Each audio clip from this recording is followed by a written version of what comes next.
Desperados, desperados, à la vie, à la mort, nous sommes desperados, desperados, desperados. Bonjour à tous, donc je me présente, je m'appelle Gilles Pardon. J'ai été secrétaire du club Desperados pendant plusieurs années et je vais vous raconter un petit peu mon histoire avec le club et puis ma version depuis le début. L'histoire pour moi, évidemment, elle a commencé dans les années 1963-1964 par là. À l'époque, Johnny enregistrait chez Vogue.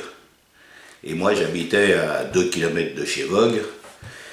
Et il y avait la mère de mon ami d'enfance qui travaillait chez Vogue. Et donc, à chaque fois que Johnny venait, elle nous appelait, puis nous, on allait faire les curieux, puis voir comment ça se passait et tout ça. Donc, c'était la première fois que je côtoyais Johnny. Et ensuite, elle nous donnait des billets pour aller à tous ses concerts. Voilà, bon, ça, c'était l'histoire. Ensuite, il est parti de chez Vogue. Et on s'est recôtoyé une deuxième fois, c'était dans les années 73, je crois, si je me rappelle bien, quand il a fait le film « L'aventure, c'est l'aventure » avec Claude Lelouch. Mon frère était directeur de production de Claude Lelouch pendant 30 ans, et comme il savait que j'aimais bien Johnny, il m'a dit « Écoute, si tu veux, tu viens, je t'embauche, et puis tu vas faire chauffeur pour les artistes. » Donc voilà. Donc mon boulot, j'emmenais tous les artistes, il y avait Lino Ventura, Jacques Brel, Johnny, Charles Denner, Aldo Macion et Charles Gérard. Et je les emmenais un petit peu partout pour faire leur shopping, pour faire le film, là. Et puis je les emmenais chez eux, j'allais les rechercher, etc. Bon, c'était mon boulot. Et j'ai une petite anecdote, d'ailleurs, j'avais emmené Jacques Brel chez Ted Lapidus pour choisir son costume. Et bon, il essaye son costume, et puis la vendeuse lui dit, mais non, c'est Jacques Brel qui dit à la vendeuse, mais ça va pas, et il m'a le foutu, tout ça. Elle dit, mais monsieur Brel, vous l'avez mis à l'envers, votre costume. Oh merde, quel con qui dit, enfin, il était rigolo comme tout, et très très très gentil. Bon voilà, ça c'était l'histoire. Et j'ai fait aussi, j'avais emmené Johnny, c'était au studio Davout, vers la porte de Montreuil, pour faire l'enregistrement de la chanson L'aventure c'est l'aventure, où je me suis fait engueuler d'ailleurs par son cousin parce que je marchais, quand Johnny chantait, je marchais sur le parquet et ça craquait, donc je m'étais fait engueuler par Lee Hallyday. Bon, ça c'est des petites anecdotes. Et puis ensuite, il y a eu l'histoire du club. Donc en 1992, Johnny a fondé son club. Avant il était avec Joe, American Biker, et puis en 92 il a voulu former son propre club, et c'est lui qui a choisi le nom, Desperados. Donc, à cette époque-là, on avait un local qui était rue Passage Lacroix, à Saint-Denis. Passage Lacroix, c'était une rue un peu bizarre, c'était le fief des dealers, etc. Bon, quand on est arrivé là-bas, qu'on a commencé les travaux, on a fait le ménage, et puis les voisins étaient bien contents qu'on les débarrassait des dealers. Seulement, ils ne savaient pas ce qui les attendait, parce que nous, c'était la musique et les motos, c'était pas mieux, mais enfin bon.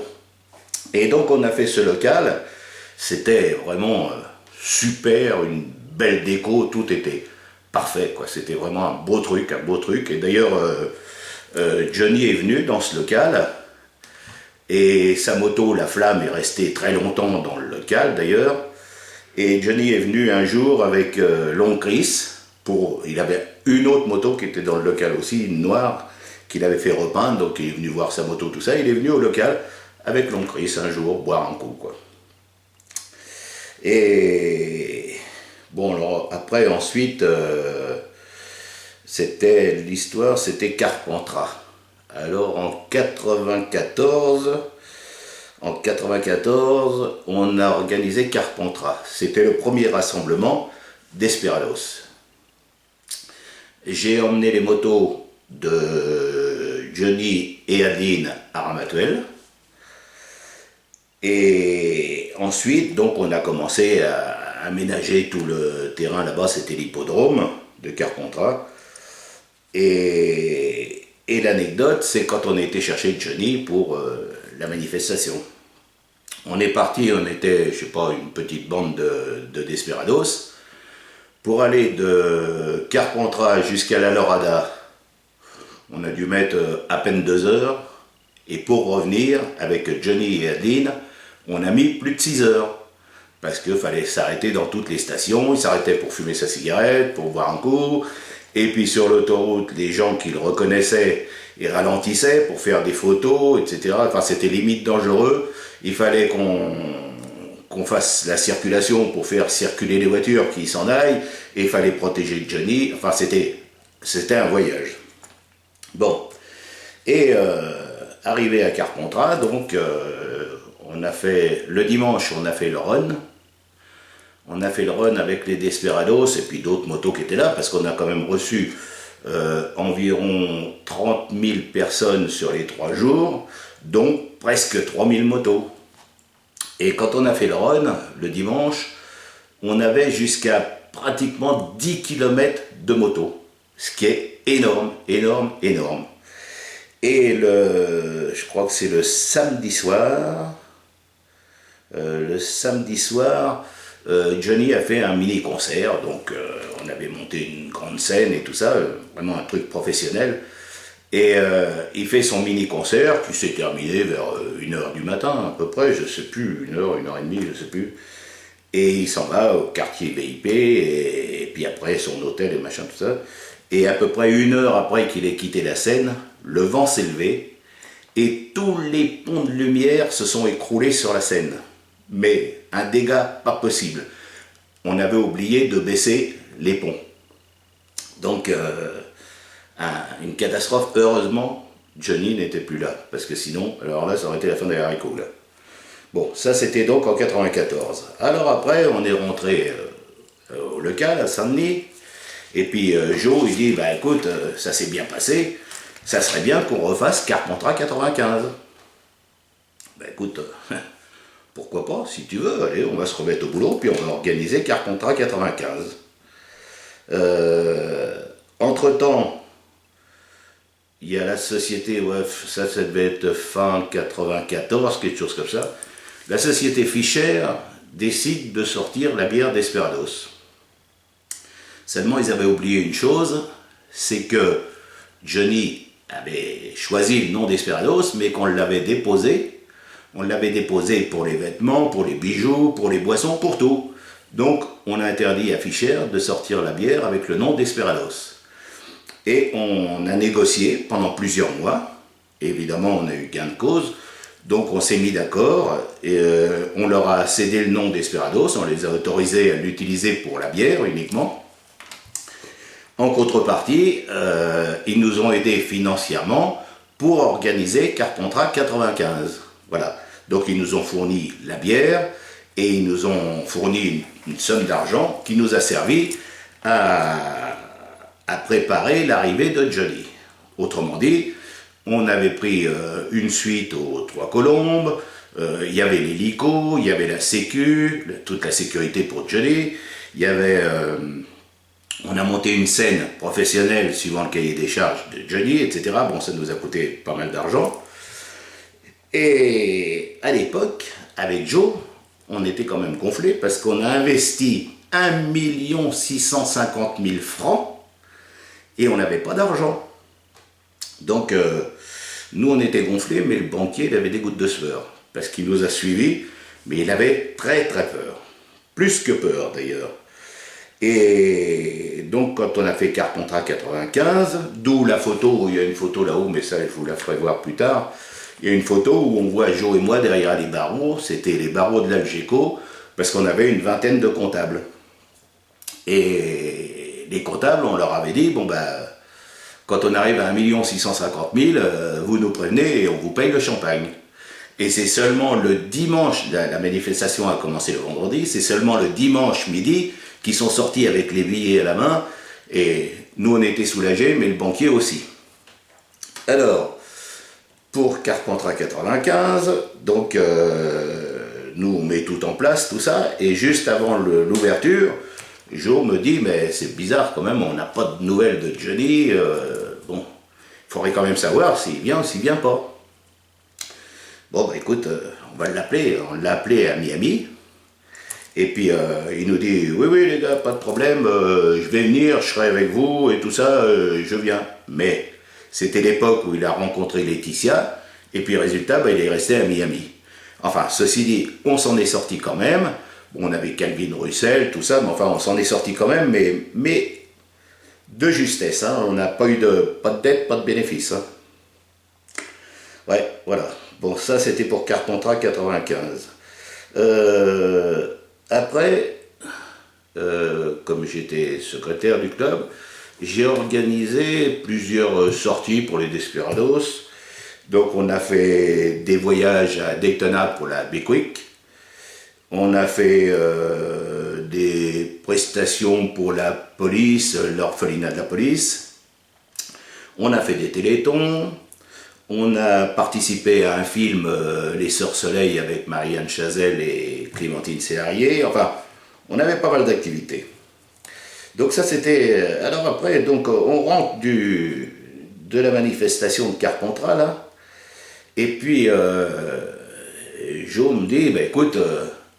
le local, le club s'agrandit et le local il commence à devenir petit. Puis en plus, avec les voisins, maintenant, comme on fait du bruit, des concerts, les motos qui partent à 3h du matin, tout ça, les voisins qui nous balançaient des tomates à 3h du matin, il dit il faudrait quand même qu'on essaye de faire autre chose, qu'on retrouve un local plus grand. J'ai dit écoute, si tu veux, on va essayer de trouver. Hein. Et nous voilà partis dans les EMGP. Alors, les EMGP, c'est un endroit entre la porte de la Chapelle et la porte d'Aubervilliers, à la Plaine Saint-Denis, c'est là où il y a tous les studios de télévision. Donc, on repère un local qui nous convenait, quoi. Et puis, on va voir la direction des EMGP, et évidemment, ils disent « Oh non, non, non, non, vous rigolez ou quoi les bikers, avec tous les artistes qui viennent là dans les studios, tout ça, ça va pas faire bon ménage, quoi. » Donc, ils voulaient pas. D'ailleurs, Johnny il avait été à l'ouverture du club en 92, il avait été dans les EMGP pour essayer d'avoir un local, qui avait été refusé. Bon, merde, c'est con, pourtant ça nous plaisait bien. Et puis, à l'époque, le commissaire d'Aubervilliers, qui s'appelle Jean-René Curtat, qui était commissaire à l'époque à Aubervilliers, donc nous aimait bien, il nous avait pris à la bonne, et il s'est porté garant pour nous. Donc on a rediscuté avec les EMGP, mais avec le garant du commissaire, c'était plus le même. Donc on a réussi à obtenir ce local. Et quand on a ouvert, le local faisait 2000 m² au sol, plus il y avait l'étage. Quand on a ouvert les portes du local, mon Dieu, mais c'est pas possible. C'était une ruine là-dedans, c'était affreux, affreux, affreux, affreux. Bon. Écoute, on va essayer de faire quelque chose quand même. Donc tous les Desperados sont venus et on s'est mis au travail, ça a duré près d'1 an. Donc on s'est mis au travail et puis on a commencé à aménager ça pour faire le club. Et puis au fur et à mesure de l'avancement des travaux, ça devenait magique l'histoire. C'était magnifique, on avait envie d'y aller, quoi. Alors avec Jo, on se dit, écoute, c'est dommage. Pourquoi pas en faire profiter le public? Bah oui, c'est une bonne idée. Et voilà. Et donc, avec Jo, on a fait une société, la société Desperados, et on a fait le lieu, on l'a appelé le 287 Café. Pourquoi 287? Tout simplement parce que c'était le numéro du bâtiment. Voilà. Donc on a appelé ça le 287 Café. Et là, les sponsors ont commencé à arriver. Bon, on a Bose qui nous a mis toute la sonorisation. On a Martins qui était un éclairagiste qui nous a mis tous les éclairages de scène.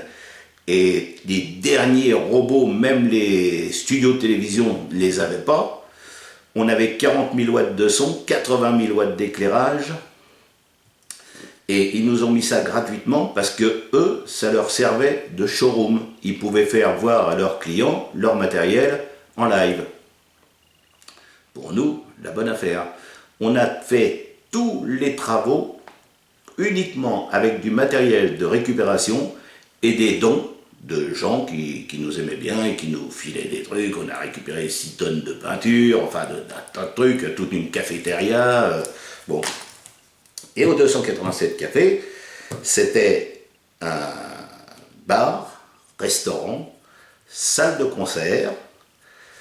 On a fait tous les plus grands artistes qui existaient à l'époque. Et après les concerts, on faisait discothèque. Bon, dans les concerts, on a fait Rock Voisine, on a fait Dick Rivers, Jeanne Masse, les Platters, on a fait des tas de concerts. On faisait aussi beaucoup de... On a fait des émissions de télévision, on a fait 2 flashbacks avec Laurent Boyer, et puis toutes sortes d'émissions de télévision. On faisait il y avait des films, on tournait des films au 287, et puis on faisait aussi beaucoup d'événementiels.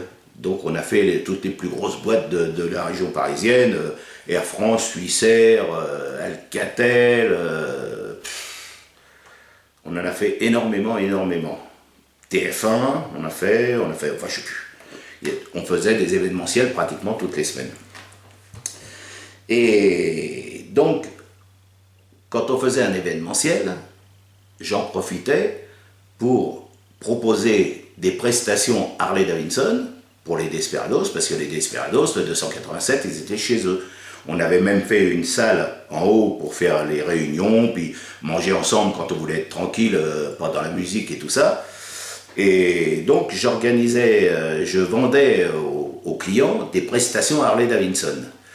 Alors c'était des baptêmes Harley, c'était des escortes, c'était des expositions, n'importe quoi. Ça faisait rentrer de l'argent dans le club et ça permettait au club de vivre tranquillement. Bon, jusque-là, ça va. Alors après, en 80... Oui, ça c'était la société en 95, donc c'est bon. En 96, on a fait... Alors oui, on a ouvert le 287 en 96. Et en même temps, je crois que c'était fin 95, j'ai fait les paroles d'une chanson Desperados. Et normalement, c'est Johnny qui aurait dû la chanter, bien sûr. Et comme il était très très occupé avec tous ses concerts et tout ça, c'était un peu resté en stand-by jusqu'au jour où on a dit on va l'enregistrer quand même. Et comme on avait un studio juste à côté du 287 Café, on a enregistré la chanson Desperados avec tous les musiciens de Johnny. Voilà. Et ça c'est... Alors après c'est resté un petit peu en stand-by la chanson parce que bon. Et alors après, en 98, j'ai organisé un voyage pour les Desperados. Donc, j'ai organisé un voyage aux États-Unis qui s'appelait Desperados USA Tour 98. J'ai mis 9 mois pour organiser ça. On est parti, je crois qu'il y avait 10 motos, une vingtaine de personnes. Il y a une équipe de télévision qui nous a suivis avec 2 caméramans, un preneur de son, une journaliste. On avait le photographe Maxou qui nous a suivis. Et on a passé 33 jours aux États-Unis, Miami, Los Angeles. Et évidemment, ça coûte très cher. Donc, je me suis mis à la recherche de sponsors.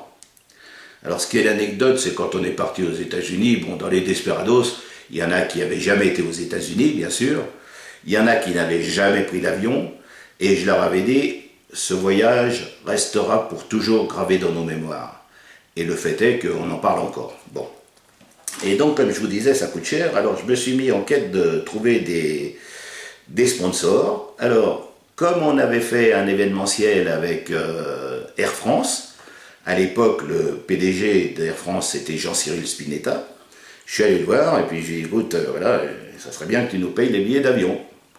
Bon, d'accord. Je suis allé voir Fischer, j'ai dit, ça serait bien que tu nous payes les hôtels. D'accord, donc les hôtels pour tout le monde pour 33 jours. Hein. Et puis on avait fait aussi un événementiel pour Arthur Martin Electrolux. Et le PDG d'Arthur Martin Electrolux, il roulait Harley aussi. Donc je suis allé le voir, et puis j'ai dit, ça serait bien que tu nous payes le transport des motos. Bon, d'accord. Et à chaque fois, c'était 10 briques, hein, pour chacun. Hein. Bon, donc ils nous ont payé tout ça. Après, on a eu Redskins, on a eu Avirex, qui nous ont filé les fringues et tout. Enfin bref, ça, on n'a pas pris un centime dans la caisse de l'association Desperados. Rien qu'avec les sponsors et le reste, bon, il y avait un petit reliquat que chaque membre a payé une petite partie. Et on a réussi à faire Carpentras avec ça. Bon. Pour la télévision, j'ai vendu... Ah oui, la télévision nous a donné de l'argent aussi, c'était Arte. Ils ont payé tout leur staff, quoi. Et en plus, ils nous ont donné de l'argent parce que je leur ai vendu les droits pour passer le film à la télévision autant de fois qu'ils le voulaient. Donc c'est passé 4-5 fois à la télé.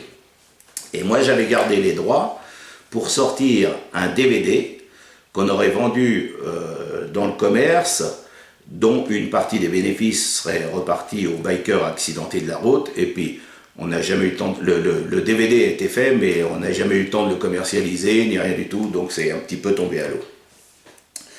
Donc ça c'était pour le voyage 98. Ah oui, encore aussi pour 98, le gros souci qu'on a eu, c'est que, bon, Joe et moi, on était responsables de la société évidemment, et comme on avait 41 employés, on ne pouvait pas laisser la société tout seul. Donc Joe s'est dévoué, il a dit, bah écoute, moi je vais rester. Et bon, ça me faisait mal au cœur, mais voilà.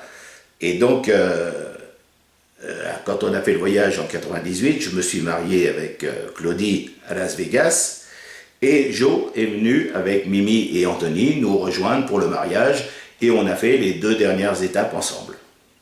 Voilà, donc ça c'était pour 98. Ensuite, quand on est rentré, j'ai dit, bah, écoute, comme ça s'est bien passé, on va récidiver et on va faire Desperados USA Tour 99.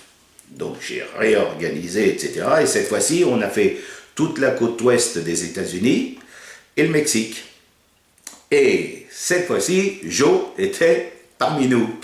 Donc on est parti de Los Angeles, on est monté à San Francisco. San Francisco, on est redescendu par le parc Yosemite, tout ça. Et une anecdote encore, quand on a traversé le parc Yosemite, on arrive à peu près à 50 km avant le motel où on devait aller, quoi, à l'étape. Donc c'était une étape d'environ 250 km et les gardes du parc nous arrêtent et nous disent non, il n'est plus question, vous n'allez pas plus loin, la route est barrée, il y a de la neige et tout ça. Non, c'est pas possible, on est à 50 km. Non, non, passez pas. Qu'est-ce qu'on fait? Ben, il faut faire le tour. Ah ouais, quel tour? Eh ben, tout le tour de la Sierra Nevada. Ah ouais, d'accord. Ça faisait 600 km de plus. Donc, on est rentré, il était plus de minuit. On a traversé toute la Sierra Nevada, de chaque côté des murs de 3 mètres de neige avec des panneaux « Attention aux ours », très peu de stations-service. Enfin, on était gelé. Catastrophe. Et le lendemain, quand on a repris les motos, on est reparti et on a traversé la vallée de la mort. Et là, 50 degrés. Bim, paf, ça fait un chaud et froid. Et donc après, on a été à Las Vegas, on est descendu par Flagstaff, la vallée de Sedona, Phoenix, Tombstone, etc. Et le Mexique. Le Mexique, on est rentré, je ne me rappelle plus où c'était, Tijuana, je crois, quelque chose comme ça. Et après, on a été jusqu'à San Diego. Et de San Diego, on est remonté jusqu'à Los Angeles. Mais cette fois-ci, on l'avait fait avec des motos de location, parce que j'avais un copain à Los Angeles qui faisait de la location de motos, donc il nous avait arrangé ça, et voilà, on a fait ce truc-là. Donc ça, c'était en 99. Ensuite, quand on est rentré, eh ben, rebelote, le boulot et tout ça, mais on arrivait à 9h30 le matin, jusqu'à 3h, 4h, des fois 5h le lendemain matin. Donc c'était très dur, puis les événementiels et tout. Je commençais à être vraiment fatigué. Et ma femme me dit, écoute, si tu continues, tu vas y laisser ta peau. Alors j'ai réfléchi, puis j'ai dit, ouais, t'as peut-être raison. Et donc après, j'ai dit à Joe, j'ai dit, écoute, j'en peux plus, je suis fatigué, je vais arrêter. J'ai dit, si tu veux, prends un autre associé et puis continue. Et Joe me dit, Non, si t'arrêtes, j'arrête. Bon, voilà. Alors, on a vendu le 287 café à un chanteur qui a eu des tas de problèmes avec la justice et le fisc et tout ça, enfin. Et un an après, un an et demi, je crois, un an et demi peut-être, il a eu une fermeture administrative et les EMGP ont démoli complètement le bâtiment. Voilà l'histoire du 287 café. Alors, moi, bon, j'ai vendu tous mes biens que j'avais dans la région parisienne et je suis parti dans le sud et Joe a mis le club Desperados en sommeil. On est resté la main dans la main comme toujours, on n'était pas des frères, on était des jumeaux. Hein. Et on est resté la main dans la main, on se contacte régulièrement et tout ça, bon. Et puis, il y a quelques années, à la mort de Johnny, Joe me dit, écoute, ça serait bien de relancer le club en hommage à Johnny Hallyday, parce que c'était son club et ça lui ferait plaisir qu'on relance l'affaire. Écoute, c'est une bonne idée, mais moi je me sens plus la force, je me sens plus capable, maintenant je suis trop vieux et tout ça. Bon, il a insisté, mais j'ai pas voulu. J'ai dit non, moi je veux bien, je regarderai ce que vous faites et tout ça, mais je veux plus m'investir, j'ai plus le courage. Et du coup, Joe a relancé le club, il a reformé un bureau, etc. Il a relancé le club et ça marche du feu de Dieu. C'est vraiment, c'est parfait, tout va bien, je regarde ce qu'ils font, tout. Ils ont des bonnes idées et voilà, c'est très bien. Je suis content pour eux, très content pour eux. Et donc, ben moi, maintenant, ben, c'est terminé. Et puis, ce que je fais, ben, je vais un peu à la chasse, je vais un peu à la pêche, aux champignons. Je fais partie de l'association de pêche du canton où je suis là. On a 800 adhérents et donc ça m'occupe pas mal aussi. Puis voilà, ben, ça c'est la fin de ma vie et voilà, j'ai 75 ans maintenant, alors voilà. De temps en temps, je vais faire une petite balade en Harley avec ma femme et puis tout va bien, voilà. Ah, j'ai 2-3 petites anecdotes quand même à vous raconter qui vont vous faire rire, enfin, c'est pas très important, mais c'était des petites anecdotes sur Johnny.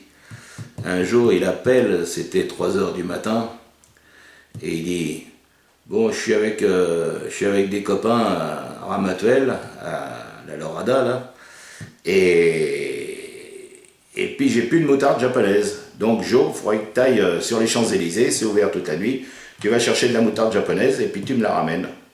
C'est de quoi rigoler, quoi. Une autre fois, il nous appelle, il était avec le maire de Saint-Tropez. Bon les gars, il faut que vous veniez parce que là le maire me dit que les motos, tout ça, ça fait trop de bruit, les Harley, ça fait trop de bruit à Saint-Tropez, tout. Faut que vous veniez pour mettre de l'ordre.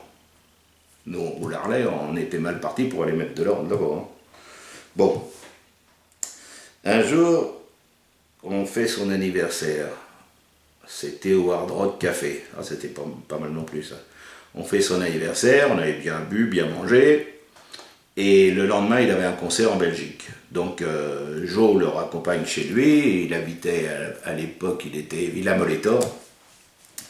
Donc, Joe le raccompagne chez lui. Et Johnny dit, bon, ben, demain matin, il faut venir me chercher à 7h parce qu'il faut que j'aille au Bourget pour partir pour la Belgique. D'accord. Et il dit, je prendrai la Ferrari. Il avait la Testarossa à l'époque.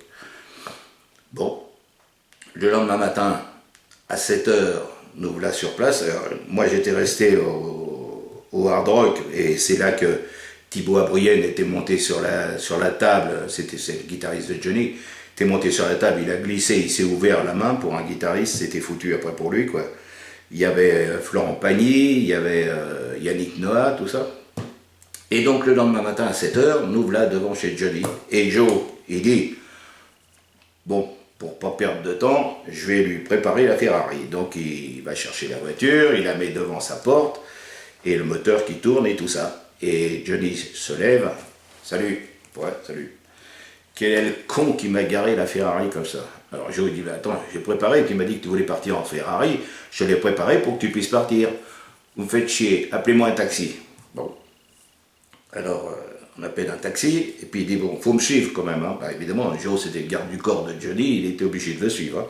Donc on le suit jusqu'au Bourget. Et là-bas, il rouspète parce que le jet lui plaisait pas, donc il voulait un avion plus beau, plus grand, etc. Bon, enfin bref. Puis petit à petit, il s'est calmé un peu. Et puis quand il est parti, quand il monte de l'avion, il dit bon bah les gars, faites-moi quand même tourner les voitures. Hein. Bon bah d'accord. Donc avec Joe, on est reparti à Villa Molitor. Et on a pris la Testarossa, puis on a été se balader dans Paris. Et les gens qui nous voyaient passer, ils devaient dire, avec le look qu'on avait, ils devaient dire, ça c'est encore une bagnole volée, c'est pas possible. Et voilà, des petites anecdotes. Ah, puis une autre aussi qui était pas triste non plus, ça c'est encore un coup de Joe. Il arrive un jour, à 9h30, et il me dit, merde, faut que j'aille chercher Johnny ce soir. Il revient d'Allemagne, mais je me rappelle plus à quelle heure il rentre. Il me dit, bah, écoute, téléphone en Allemagne à son hôtel, et puis demande à quelle heure il s'en va, comme ça je saurai à quelle heure il rentre. Je dis, ouais, attends Joe, moi je parle pas allemand. Il me dit, mais t'inquiète pas, tu te débrouilles. Ah bah oui, tu te débrouilles. Bon, et qu'est-ce que je fais? Je téléphone, et évidemment je tombe sur la gonzesse à l'hôtel. Elle comprend rien à ce que je dis, évidemment. Puis un silence. Puis d'un seul coup, j'entends « Allô ?» Oh, je dis « Putain, ça y est. » J'ai reconnu sa voix, c'est le grand. « Allô, c'est Johnny ?»« Ouais. Tu dormais ?»« Non, je dansais. » Oh, pauvre. Ah, c'était une anecdote, celle-là. Ah, il m'a mis dans des drôles de coups, Joe, je te le dis. Et il y en a une autre, mais je la raconte pas parce que ça pourrait gêner certaines personnes. Mais Joe reconnaîtra bien quand je lui dis tu te rappelles quand Johnny parlait du petit de la SPA? Ça, tu te rappelleras. Voilà l'histoire. Et puis, bon, il y a des anecdotes, il y en a plein, mais on va pas y passer la nuit. Hein. Voilà. Allez, bye bye. À plus. Ciao.